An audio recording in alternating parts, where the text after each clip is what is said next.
This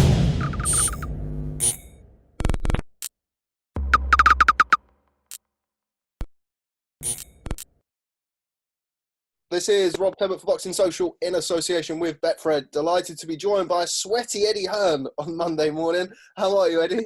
I'm just pretending that I'm an athlete, Rob. I was actually on Good Morning Britain this morning. They got me here at like 6:30, so I thought I should do some physical activity. Gearing up for fight week, my old son. How are you getting on? When I come down to fight camp the other day, you looked like you shifted a little bit of timber. Yeah, well, when I was in quarantine last week, I actually dropped about half a stone because there's nothing actually to do. No disrespect to the Holiday Inn menu. You know, we've had better, but and I'm just training twice a day in the bubble because literally you get up, you know, have a meeting or two, and everyone's just sitting around like this, sort of in a space. So you book times in the gym. Obviously, we have to let the fighters take priority. And when there were spots, I was jumping in. So I was training twice a day, and I go back in tomorrow to get tested again, and then start. I'm actually in and out this week, so I have to get tested a couple of times. It's a bit annoying, but yeah, it was great, mate. It was great, and I quite enjoyed the bubble actually. Like, you know, a lot of people are just so excited for the fighters. It's amazing, and you know, it showed on Saturday because they all rose to the occasion and performed. Before we talk about Saturday's fight camp card, you did have another show that was on Saturday morning from Thailand. Sarissa Quetzal Rungvisai returned to the ring against Amnat Ruenrong. Let's talk about that and get that out of the way. Entertaining fight, surprisingly competitive for Sarissa Quetzal. It was. I mean, still a strange environment, isn't it? You know, like that studio environment sometimes feels a bit almost exhibition-y, you know. I thought it was a really good fight. I thought Ruenrong, I was actually thinking to myself, do you know what? I wouldn't stick any, like, obviously they made the fight, our partners in Thailand, and I was thinking, do you know what? I wouldn't stick anyone in with this kid. He's awkward, he can punch, he's a switch hitter, you know, it was a tough fight. And I think, to be honest, I think it was quite a risky fight. I mean, after about 3 or 4 rounds, I was thinking, blimey. And then, you know, Rungvisai come away with it. I didn't win him by 3 or 4 rounds. Nasty cut that he got. But, you know, I think right now, anyone who gets out sort of after the fight sort of breathes a sigh of relief and goes, oh, I got out, I got paid, I advanced my career.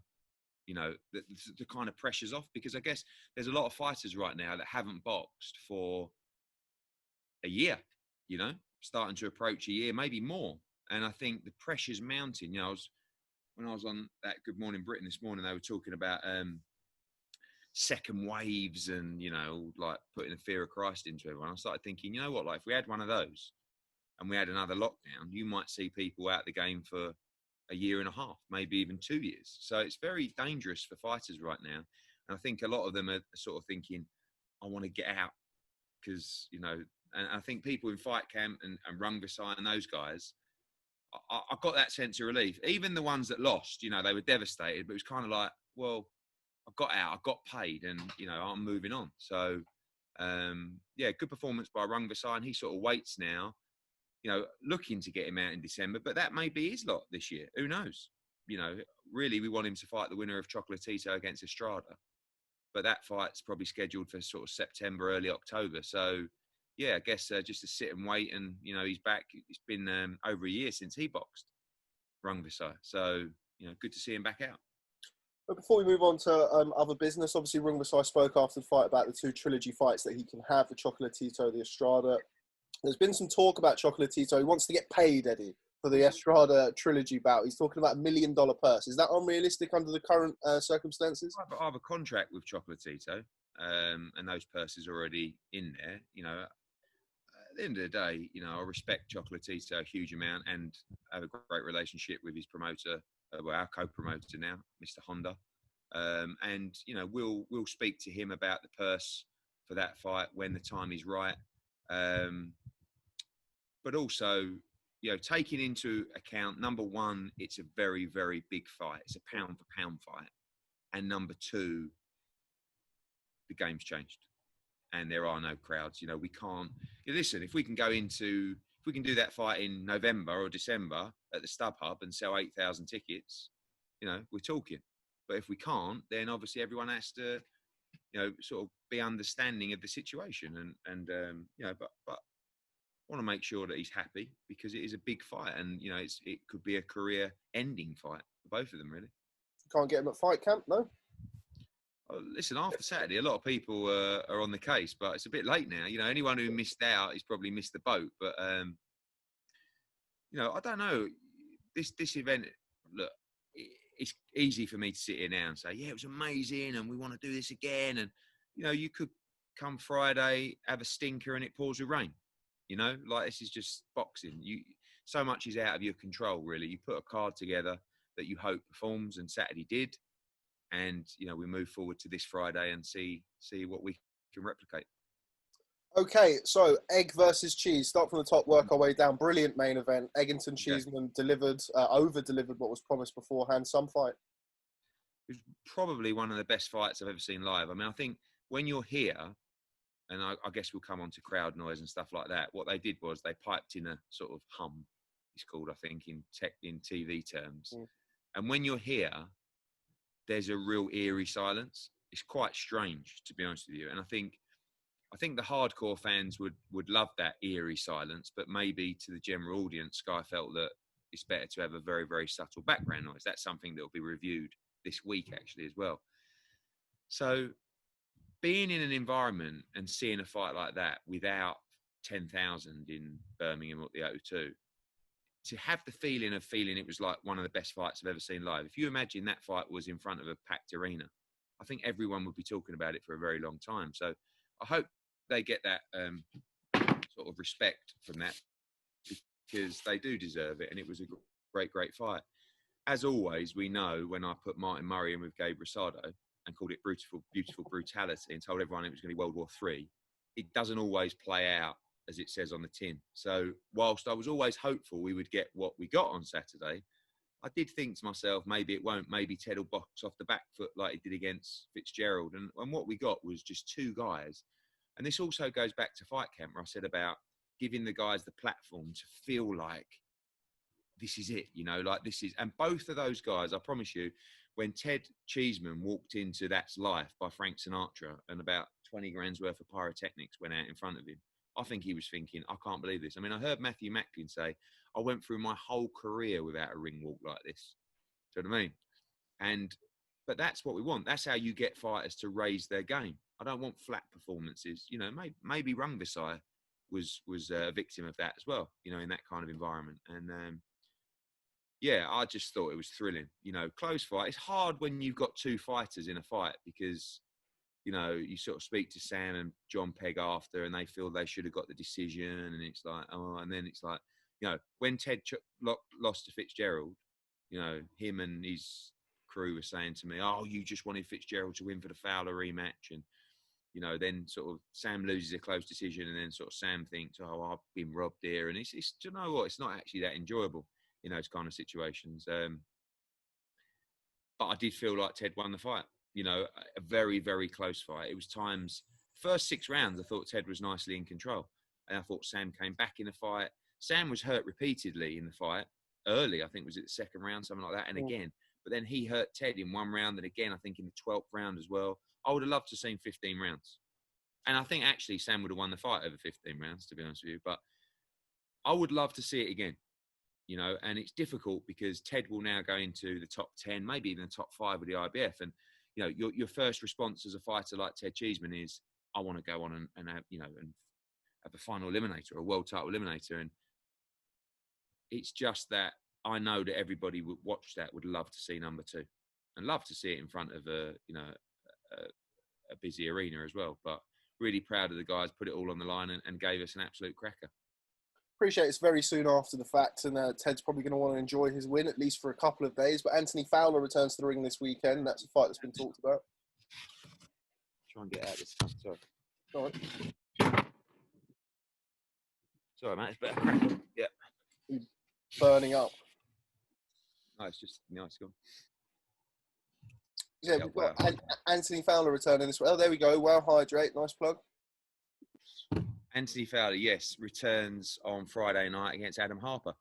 Actually, I've got a bit of stick about this fight, to be honest with you. Like, I actually think it's a good fight. I mean, I remember watching Adam Harper win, I think, the English title on one of our shows. and he had an absolute war. Doesn't punch that hard, but has a fantastic chin and just comes forward non-stop. I think a lot of people, I guess, presuming Fowler is now, you know, sort of maybe even past British level. I know he lost to Fitz, but I'm expecting a good fight, to be honest with you. Adam Harper has trained like a lunatic for this fight. It's a massive opportunity for him. And I hope he hangs in there and gives us some rounds, because I'm hearing great things out of the camp with Anthony Fowler and the improvements, but he has got a new trainer, and, you know, he's making that switch and that change. So I'm excited to see Fowler in action. I do expect Harper to test him. And listen, after 3 rounds on Saturday, I was just thinking to myself, can you imagine Cheeseman against Fowler? You know, Eggington against Fowler? You know, Fitzgerald against either of them. It's such a great mix. And I expect Sam to be back in that quartet as well. But I do think, you know, subject to where we get to with Scott Fitzgerald, you know, he's back now, he's training. Cheeseman against Fowler, I feel, is a great domestic fight as well, subject to Fowler getting through on Friday night.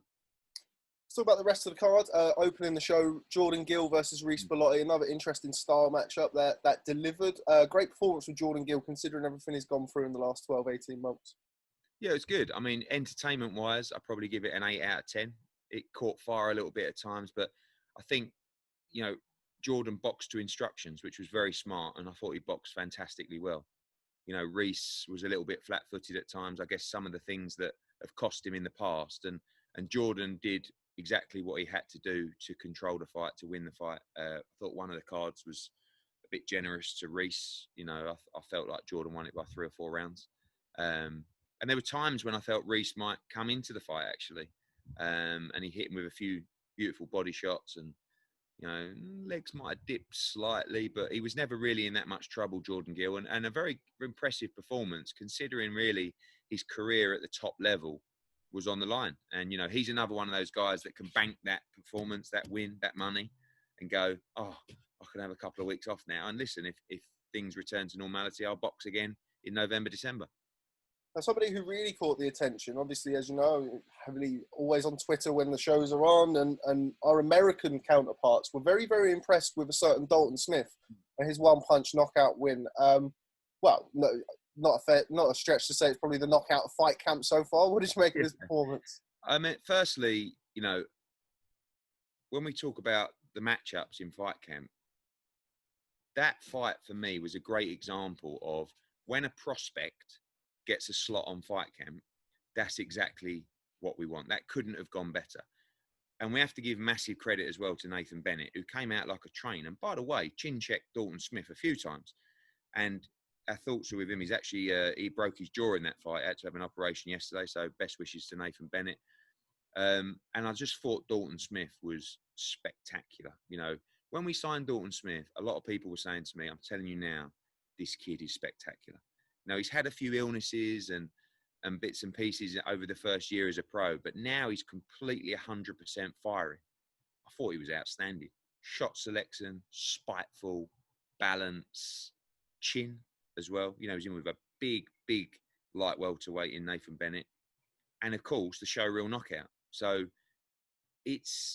I love it when things like that happen, because it kind of like, as much as we push these young kids, we can't do it to the level we'd like to without performances like that. So when I look at Dalton Smith, and like you say, I switch on social media and everyone's talking about Dalton Smith, it's easy for me then to start firing out bits and pieces. And I, you know, he's young, but I'm kind of like, I think you can win a British title now, you know, but calm.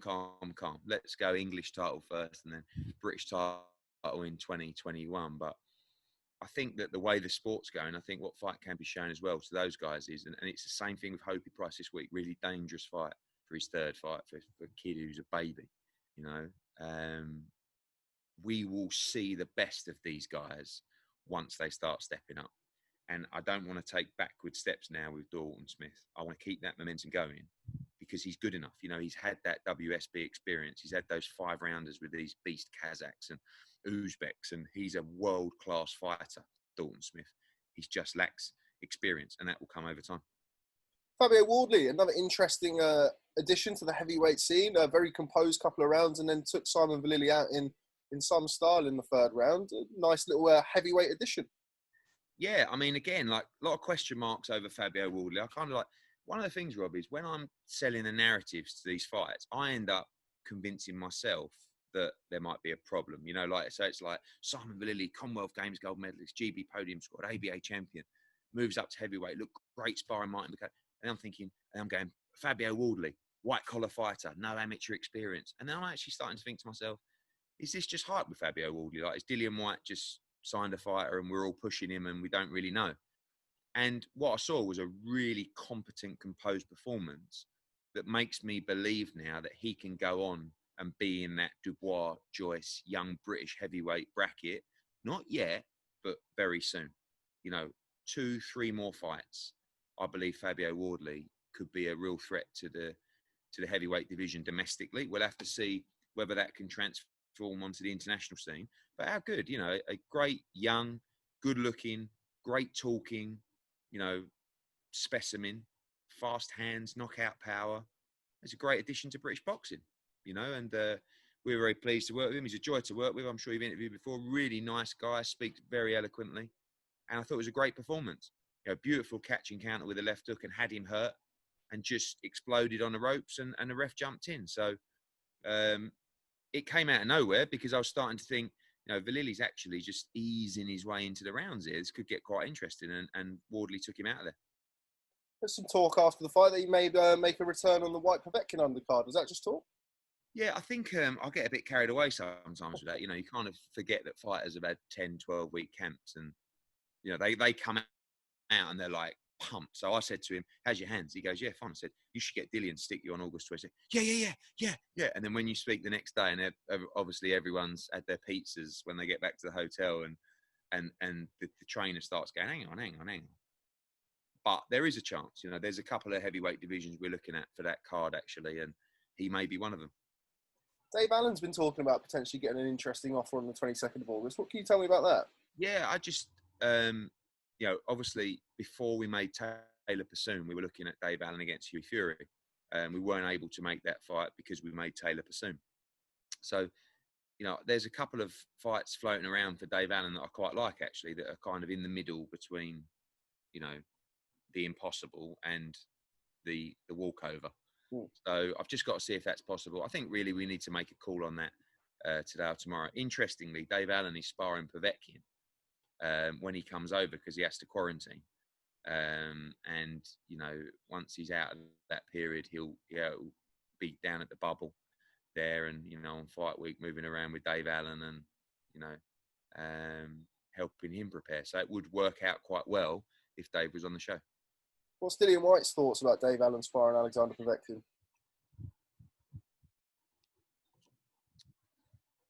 It's a funny one, isn't it, really? You know, it's like, I guess Dave Allen don't really have much relationship with Dillian Whyte, like not in a bad way, just doesn't really know him. And I think sometimes you've got to look at what's good for your career.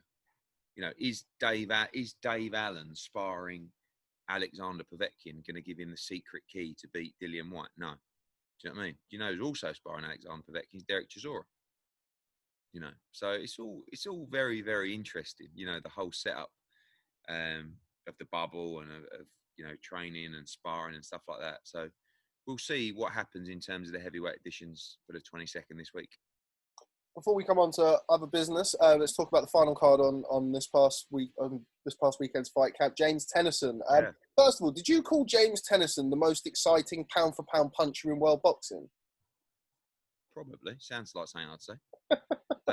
I think I said, yeah, I probably did say that. What I probably meant was he's one of the biggest pound-for-pound punchers in boxing. I really, really believe that. Like, I know people that have been in the ring with him who said, and by the way, I'm not saying Gavin Gwynn is a world beater, but he's a good fighter. He's got a great chin. He went 12 with Joe Cordina. You know, he took the hammer off him. And you just can't hang. You can't hang with Tennyson. You may be able to stop him or knock him out. You know, that's what we've got to see at 135 pounds. We saw some frailties at 130, but is that because he was just making weight? You know? So that's still up for discussion. But in terms of raw punch power, you know, it's my job to hype these guys. And as far as I'm concerned, he's the Irish Golovkin. I think it was Josh Warrington.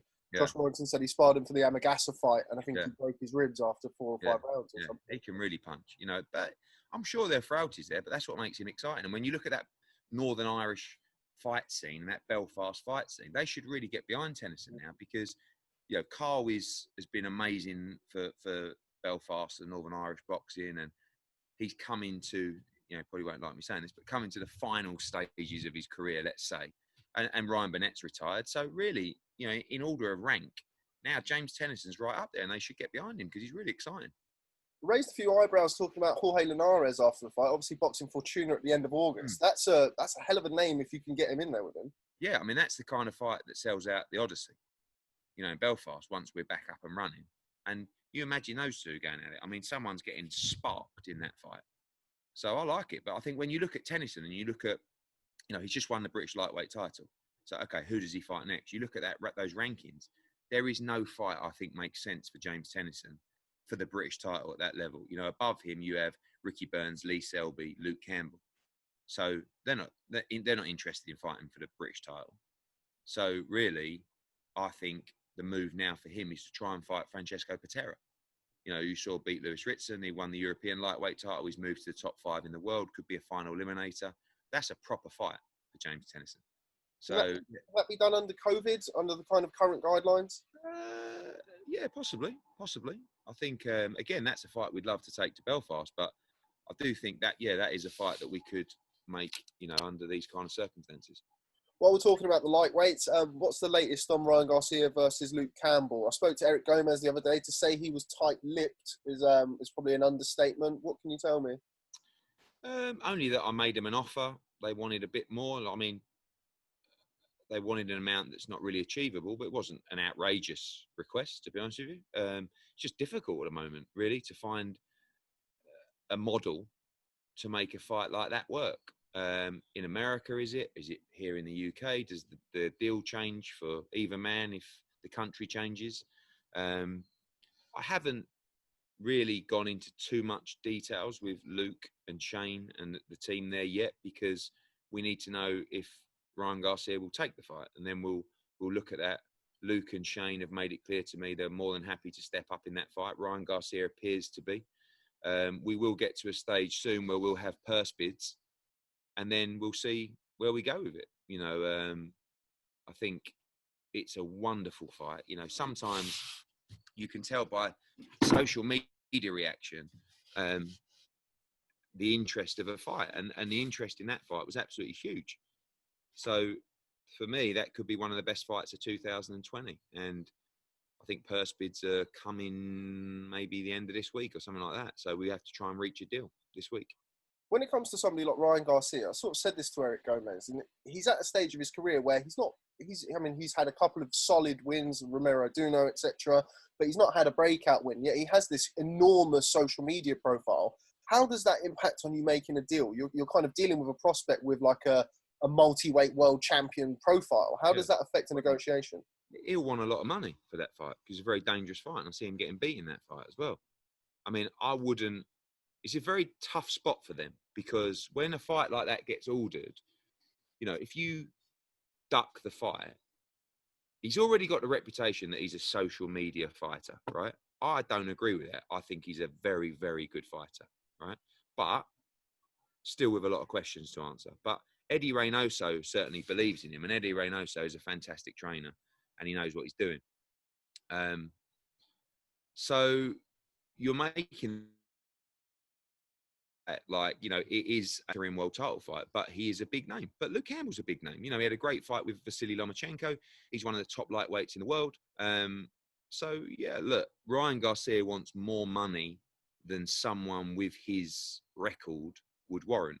But you're not just taking into consideration his record, you're taking into consideration his following, which is impressive.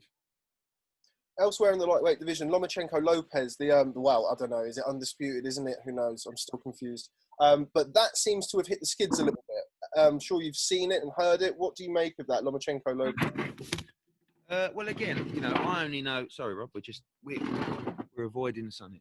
I only know really what you know. You know, I know a little bit more about the dynamics of the money and the situation we're in. But the problem is, as I keep saying, is that fighters have been vastly overpaid over the last 2 years, right? Good luck to them. Well, I was one of the problems. Aaron keeps telling me, you know, but as much as I was a problem, he started spending more money to try and, you know, battle it out with me. And then Heyman's, so we're all to blame, really.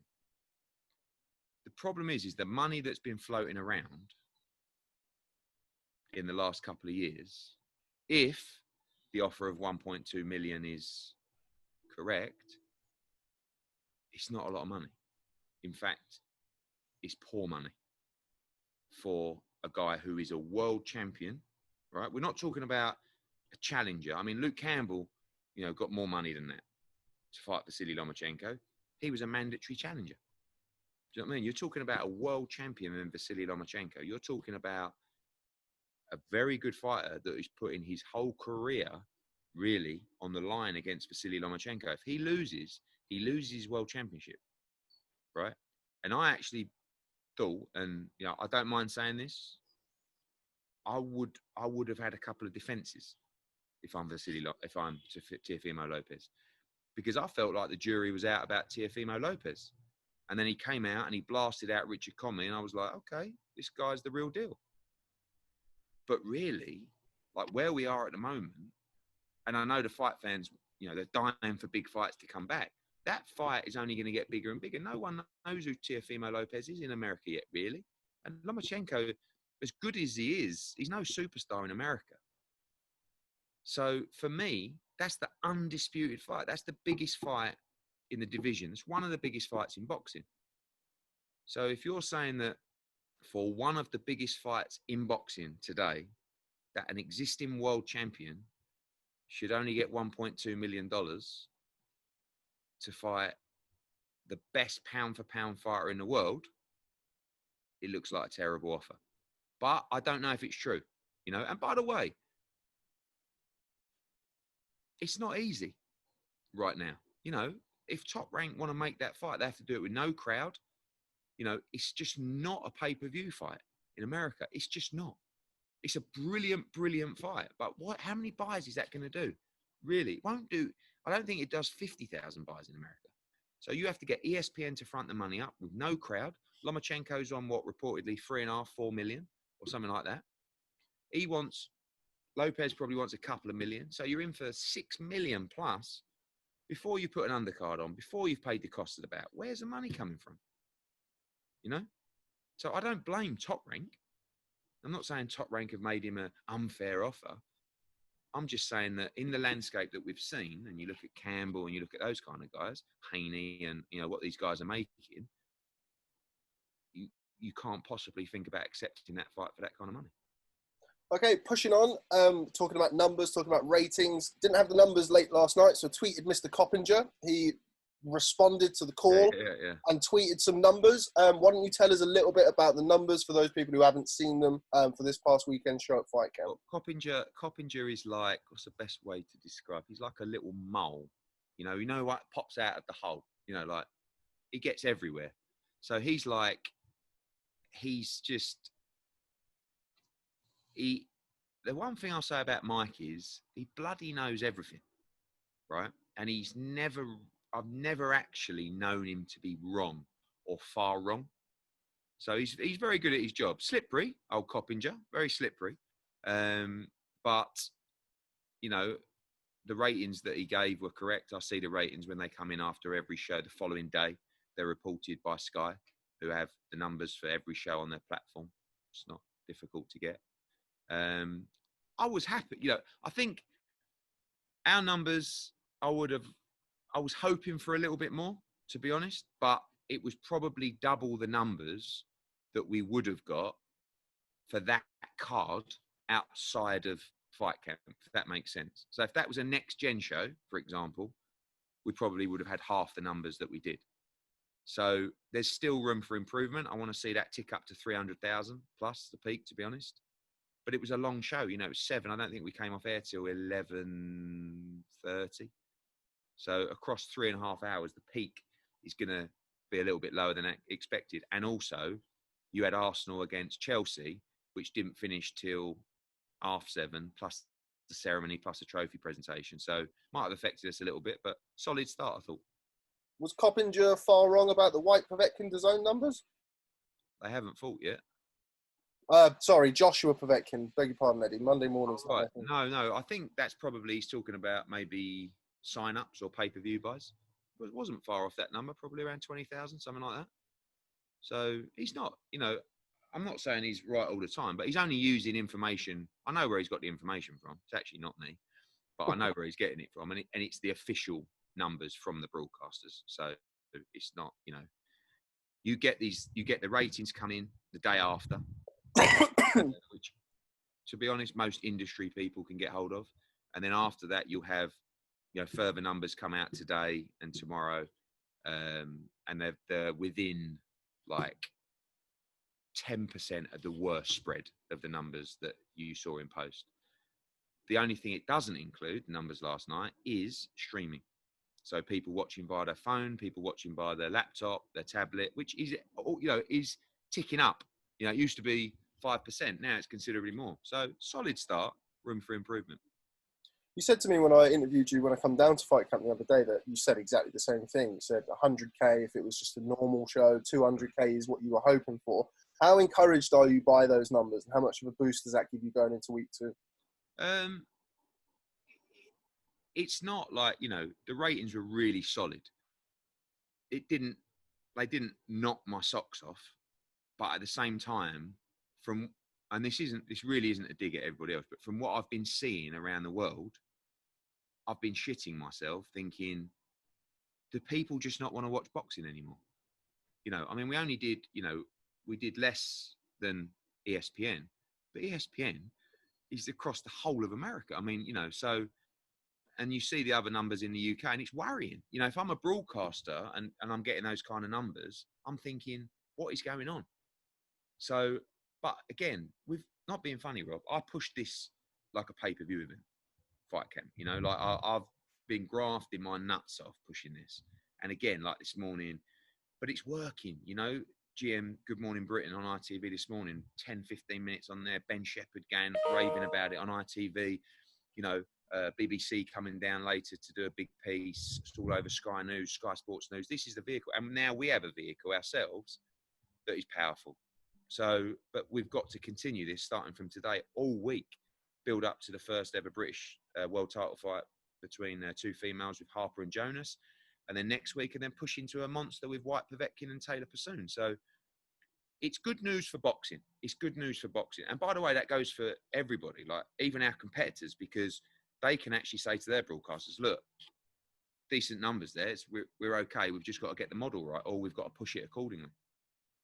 Going to move on to a few quick things. Appreciate your time. I know you're very busy this morning. Canelo, where do we stand with that? Again, Eric Gomez, yes sir, no sir, 3 bags full sir, but didn't say anything to me about it. What can you tell me? I know much less than Eric Gomez, obviously. I'm just, at the moment, waiting for a call or correspondence to let us know if any of our guys have got the fight. Callum Smith has been training for September 12th, as is John Ryder, as is, Bivol or Andrade or all the other names you put forward. But we have to really say, again, well, I don't know, but September 12th is dead. And it's difficult because Callum is calling me saying, mate, like, I don't want to be training like I am if September 12th is not happening. But of course, there's no confirmation of that. And it's not really my business either. I'm asking people at DAZN, but I think the general feeling is unlikely now. But when will that be? You don't want to taper off too much in training. They come back and go, oh, we're going on the 22nd. So I think as difficult as it is, I think fighters can probably say to themselves the 12th's not happening, but maybe the 19th or the 25th will, but I say it's not my business. I might have a fighter in the fight and I hope I do. And our guys are ready. And as I said before, it would be an honour for one of our guys to get another shot at Canelo Alvarez. But it is really difficult at the moment, really difficult. And I feel for Golden Boy because we're in the same boat with a lot of our big fighters where it's not easy, and fighters may have to adjust their money. You know, fighters may have to be delayed. They may have to take different kind of fights. I mean, there's, you know, it's not easy to get a fighter like Canelo Alvarez right now without them being understanding of the situation and maybe taking a little bit of a bath on their purse. Do you think it is a case of that, or do you think they maybe already know who they're boxing? I know Mayweather did something very similar for the large portions of his career, kind of keep guys on the hook until 6 weeks out. I wouldn't know, but I don't think they've done a deal with anyone yet to fight. So I'm almost certain that Canelo Alvarez's first choice is Callum Smith, right, of the people available, because it would make him the legitimate number 168 pounder if you beat him. Ring Magazine Championship, Super WBA belt, WBC Diamond. So, and I know Canelo loves challenges. You know, he loves to fight the best. He loves to fight champions. But also Callum Smith is expensive because he's the Ring Magazine champion. He's the WBA Super Champion. So, of course, he's going to be expensive. But you know that there's no way around that. Are DAZN pushing for the Smith fight? I know there were some names, some quite obscure names, with all due respect to the people who were mentioned, your Willie Monroes, etc. Are DAZN pushing for a Callum Smith fight over a Willie Monroe, for example? I would. I mean, I would think that's a silly question. But obviously, the purses are very different for a Willie Monroe and a Callum Smith. I don't see how. Well, I don't know where the Willie Monroe stuff's come from. I mean, Willie Monroe. yeah, good point. But there's no, for me, I mean, I don't know, but I can't even see there's a conversation about that fight unless I'm missing something. You know, for me, it has to come from Callum Smith. John Ryder is very credible and there's obviously less money than Callum Smith.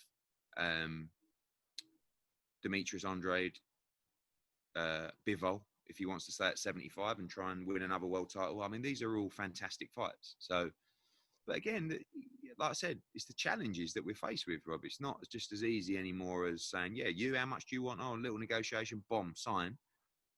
You know, it's working out the finances. And I think now realising that it will be behind closed doors. You know, I think back in June or July, people were going, yeah, September, October, you know, in America will be, and America's wild. You know, it's like, you look at the numbers out there. I mean, here, you know, we're still hoping to get people in arenas for October.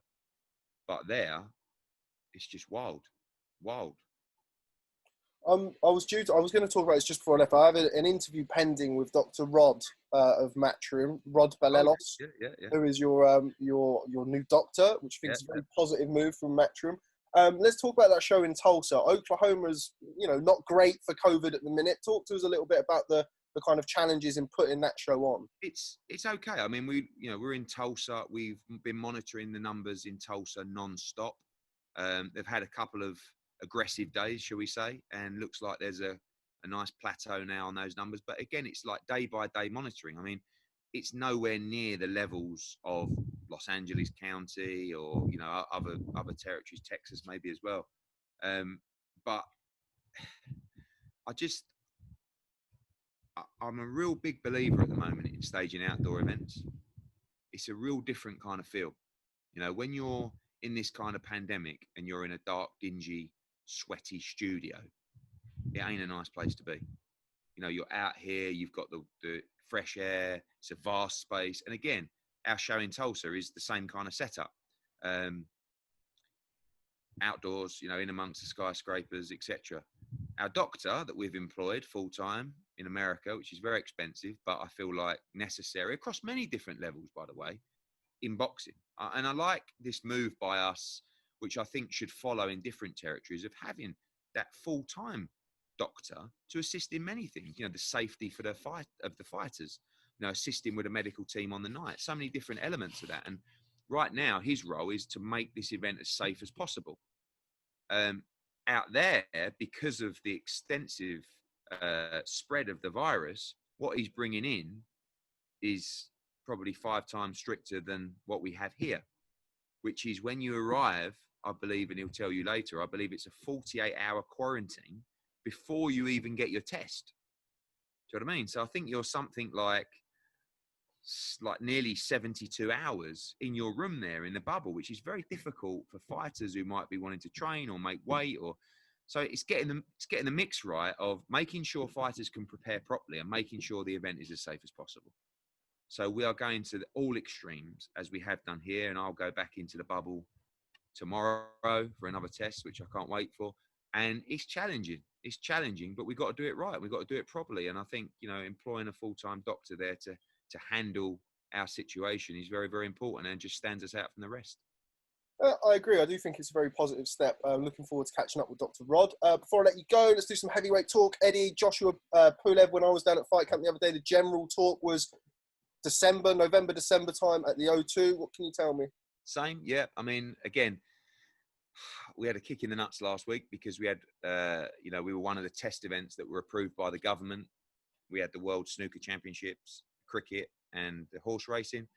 And we had one day with crowds, which went very well, and months of work went into that. And then the government turned around and said, actually, we're pulling the plug on that, which cost us a fortune and set us back in terms of the development of getting people back into venues. So I believe there's a review of that on August the 15th. It seems like everyone's fascinated with a second wave, aren't they? And again, I think everybody's a COVID-19 expert in the last few months, me included. And let's be honest, none of us have a fucking clue what we're talking about. So cross your fingers and hope. And at the moment, it's just a case of like literally here, week by week, ticking it off and going, week one done. Right, Friday, bring Friday around, bosh, 2. Let me get these 4 events done, because then we're back up and running. Takes a little bit of pressure off fighters. We've just got to keep trying to advance and move forward, and just baby steps, pushing the boundaries whilst making sure that everything is safe. But hoping that October we will see a return of people in arenas, and when we get around to December, maybe we can even fill up the O2 for AJ. But AJ also prepared to fight behind closed doors. He's got no choice. He has to advance his career. He wants to improve. So whatever happens, I'm pretty sure it'll be very early December will be AJ's date.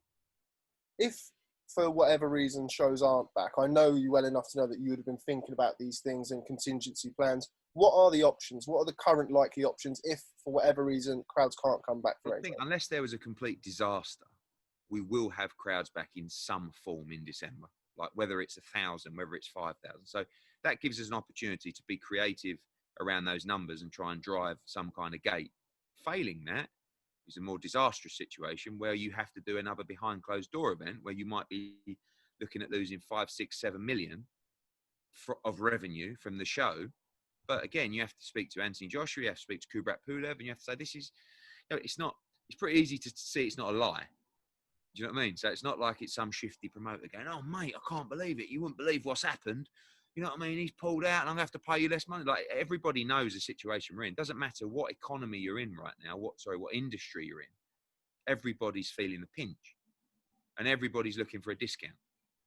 Even our broadcasters, our sponsors, but it's the quality operators, it's the people who are the best partners that believe in you, and a lot of those exist with us, who have stood by us and said, no, we believe in this project, we back you 1,000,000%, and that's always remembered, and that's why we'll be loyal to them as well, and they'll be in the game with us for a long time. And that goes for fighters as well. A fighter never wants you to come to him and say, really sorry, but this is that. They want you to find a solution. So my line of thinking right now is not, oh, how am I going to have a conversation with a fighter about the world and taking less money? Mine is, how do I find a solution to make sure we don't need that conversation, or we need a conversation that's a little bit less brutal? And that's what we're beavering away in the background doing. Usyk Chisora, is that very much in the same mould as Joshua? I mean, the plan for that is still the end of October, maybe first week in November. But we need a crowd, or we need a site fee. It's impossible on those numbers. And listen, you may get a situation where we go back to those guys and say, look, your options are, we can go now in October, but these are the new purses, or we can wait till there's a crowd or there's a site fee. But these guys are going to get, then Usyk's been out for a year. Chisora's been out for a year. AJ will have been out for a year when he steps back in the ring. So everybody's in the same boat, and it's not the best. So fingers crossed, but we keep cracking on, and we look forward to another big week at Fight Camp on Friday. Okay, before I let you go, Eddie, wouldn't be right without talking about the biggest heavyweight fight in world boxing. I am, of course, talking about Mike Tyson versus Roy Jones Jr., the exhibition bout scheduled for September. Thoughts, Eddie? I'm never comfortable with an exhibition bout because what are you actually getting? What are you paying for? Like, this shouldn't happen, but I'd rather they just went at it hammer and tongue. Do you know what I mean? I'd buy that then, to be honest. I don't think ethically that's right, and I don't think it's necessarily great for boxing, but I would probably buy it. I don't really want to buy an exhibition because what are you going to do? Like, after a round, you're going to start joking around and you're going to have an interview mid-round. I don't know. Like, it's one of those things where you have to be very, like, Sky got approached for the fight, you know, and they've spoke to me about it. I'm not saying they won't take it, but it's like, you could be a round or two in going, oh my God, what is this? So I would rather they both said, we're going to go in and absolutely try and take each other's head off. Like I said, ethically, for the sport of boxing, that wouldn't be right either, but I prefer that in terms of a TV offering to an exhibition. I think Mike Tyson said that he is going to do that. Is he? Okay. Anyway, but then you've got the commission saying, if they do that, we're going to stop the fight. Yeah. Tyson comes out and goes for it, and the commissioner goes, no. I mean, it would be an absolute disaster. But listen, it's getting everyone's attention. Anything that keeps people talking about boxing and engages them, I'm all for anyway. So, crack on, boys. Your mate Jake Paul on the undercard? Yeah, spoke to him the other day. So, I think Jake Paul can fight. I think out of those guys, he may be the best one. But I don't know the guy he's fighting. I think he's an ex NBA or Major League Baseball or NFL, but I don't know. But listen, yeah, I'm sure a lot of people will watch it. I just think we need to explain a little bit better what it is actually going to be. Can you throw us a YouTube fight sometime soon, Eddie, please? Yeah, what, for more numbers for you? Yes. Oh, Eddie Hearn's a joke with YouTube. Oh, Eddie, can you do YouTube? I never said that. Okay. Eddie Hearn, always a pleasure. I've taken up way too much of your time. Thanks very much for speaking to Boxing Social. Congratulations on an excellent show this past weekend. Look forward to Fight Camp Week 2 this Friday. Natasha Jonas versus Terry Harper. Cheers, Rob. Bye, mate. Cheers, Ed. Thanks.